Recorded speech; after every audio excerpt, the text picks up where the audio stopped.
तो भाई अचानक प्लान बनल कल रात के ऋषिकेश आवे खातिर। रात के 11 बजे गाड़ी रहे कहूँ यौरी, तो गाड़ी जाके वजह से लेके आके रात भर जाके पहुंची जा हरिद्वार। हरिद्वार में इतना बुनी पड़ल कि 2-3 बार रुके के सोचनी जा, लेकिन ना रुक पे जा, आगे वजह से फटाक से ऋषिकेश में 3-4 गो धर्मशाला ढूंढनी जा। हमनी के पूरा ये रहे प्लान की धर्मशाला में स्टे कैल जी। ओकरा बाद हमनी के धर्मशाला मिलल। हमारा पीछे जौन धर्मशाला बा खुर्जा वाली का धर्मशाला। तो इ धर्मशाला के वो खासियत बात ई बा, सबसे पहले तो एक लोकेशन इ त्रिवेणी घाट जौन त्रिवेणी संगम बा ऋषिकेश में, ओकरा जस्ट जरिए बा। तो एजा से हमने के जौन रूम बा वजह से खिड़की से सीधे गंगा लौकती, एजो से गंगा जी लौकती एजा सामने। और ई जौन स्टे बा हमनी के धर्मशाला के, एकर फिल्मों से लेना देना बहुत कुछ ज्यादा ही बा। ऐसे कि एजा भी हाल फिलहाल राज सांडिल्य के जौन फिल्म आवेला बा विक्की विद्या का वो वाला वीडियो एजे शूट भइल बा 10-15 दिन पहले। आई देखी आई मंदिर जौन बा एजा थर्माकोल के मंदिर है। एजा कोतवाली बनावल गई रहे पुलिस थाना। तब पहले तो हम आइल तो सोचल कि एजा यार कोनो थाना वाना में जाते जा, कहीं पुलिस उलिस के एजा धर्मशाला देखे आइल जा। लेकिन बाद में मालूम चलल कि जौन बोर्ड बा कोतवाली में दलालों का प्रवेश वर्जित है, तो ये असली कोतवाल ना है, ये फिल्म खातिर बनावल गई रहे। हई देखी जाए हई झंडा, मतलब ये थाना के बीच में झंडा बनावल गई बा ताकि थाना में झंडा आदमी फहरा सकस। तो पूरा का पूरा सीन जौन इजा भैया जौन इजा के देखभाल करला बड़ा, फोटो वीडियो देखिला हवन कि राजकुमार राव और विजय राज ये फिल्म बड़न। 10 से 15 दिन तक वो लोग फिल्म शूट करके गई बा। एकरा से पहले अपहरण जौन रहे वेब सीरीज उहो इजा शूट भइल बा। ओकरा से पहले शुभ मंगल सावधान जौना में ऋषिकेश से बारात आवेला उहो एजे आवेला। अगर ध्यान से रुआ सब देखम जा, लेके चलम अभी अंदर। और एगो और दिलचस्प बात बा कि देखिए एगो कुआं बा।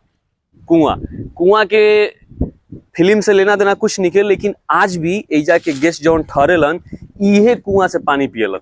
वो जौन देखभाल करलन भैया मिश्रा जी हवन, वो इहे कुआं के पानी पियलन। तो बड़ा ही दिलचस्प बात बा यार कि आज भी एजा आदमी कुआं से पानी पियता हवन। एजे से नल खोल के आ पानी पीला। तो आई रुआ के तनी अंदर लेके चला तनी, मतलब आज दिल इतना खुश हो गई बा हमार कि आई देखी आई प्रवेश द्वार सत्यमेव जयते। वो शूटिंग खातिर लिखल गई बा जौन 10-15 दिन के शूटिंग एजा भइल बा। ए तरीके के एजा के बनल बा। आंगन पूरा बा। देखी पहले के घर में ना होता रहे कि बीच में आंगन हो गई आ चारों दिन रूम बा, तो वैसे ही इस तरीका के बनावल गई बा। और 1900 जेकर मालिक बा 1917 में ही ले रहे। 1917 से वो खुर्जा के रहे वाला, 1917 से ही वही समय से ही धर्मशाला चलता। एगो और गाना बा मन जोगी यारे उहो गाना के एजे शूटिंग भइल बा। अभी रउआ सबके दिखाई ऊपर लेके चलती छत पर। आई छत के दर्शन करावती रउआ सब। आई जा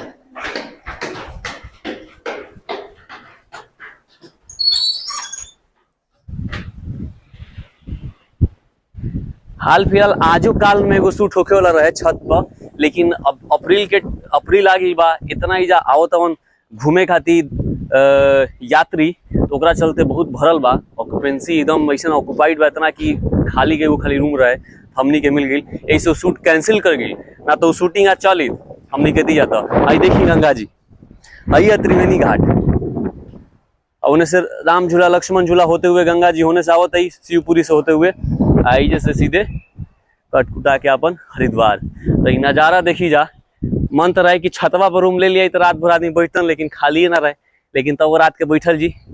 तो यही रहे पूरा धर्मशाला के फिल्मों से लेना देना। ऐसे बतैनी कि हमरो लेना देना बा फिल्म दुनिया से, तो सोचनी की जानकारी वो सबके देल जाओ। आ जब फिल्म आई तो वह सब जरूर देखम जा। आप देखम जा कि बा कि ना। यही तो बातचीत हो गई जामनी के रुकल बही जा ओइजा के। अब ऋषिकेश के पूरा डिटेल ब्लॉग बहुत जल्दी हमने के चैनल पर डाले वाला बही जा कि दिल्ली से कैसे हरिद्वार रहनी जा, फिर हरिद्वार से ऋषिकेश में का देखनी जा। तो वो देखे खाती रवा सब हमने जो जुड़ल रही बनल रही। वीडियो पसंद आवत आता लाइक करत रही, कमेंट करत रही, लोगों तक पहुंचाई शेयर करके वीडियो के, जे भी बोली के समझेला जानेला बोलेला।